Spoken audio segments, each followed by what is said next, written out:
পর্যায়ে উঠেছিল, বাইরে থাকলে উনি পারতেন না। আমিও হাফেজ, উনিও হাফেজ। আমার বয়স 33, আমার বয়স 51। এই বয়সে প্রতিদিন নফল নামাজ, তাহাজ্জুদের নামাজ মিলে 6-7 পারা করে শুধু নামাজে দাঁড়িয়ে পড়তো। বাইরে থাকলে কখনো সম্ভব হতো না। যদিও কষ্ট দিয়েছে লোকটাকে,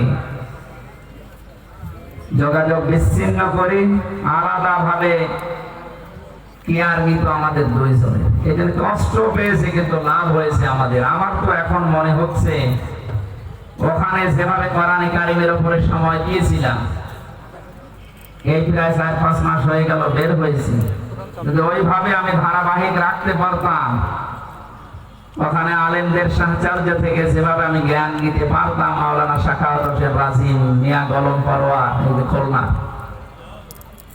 মাওলানা রফিকুল ইসলাম খান ভাই, মাওলানা মামুনুল হক, এই সমস্ত আলেমদের কাছ থেকে যা নেওয়া যেত, জসিমউদ্দিন রহমানী সাহেব সহ এই মানুষগুলোর ঈমান, আমল এবং ইলম, আমার মনে হয় আরো 3 বছর থাকলে ভালো হতো।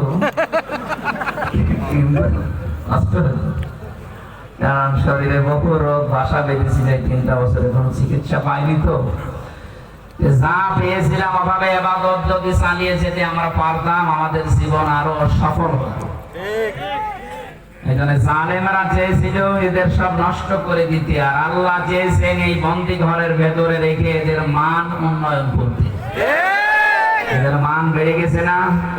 এদের মান যে বেড়েছে তার প্রমাণ হচ্ছে ডাক্তার শফিকুর রহমান। ডাক্তার সাথে আমি 4 দিন পাশাপাশি ছিলাম, আমি বুঝেছি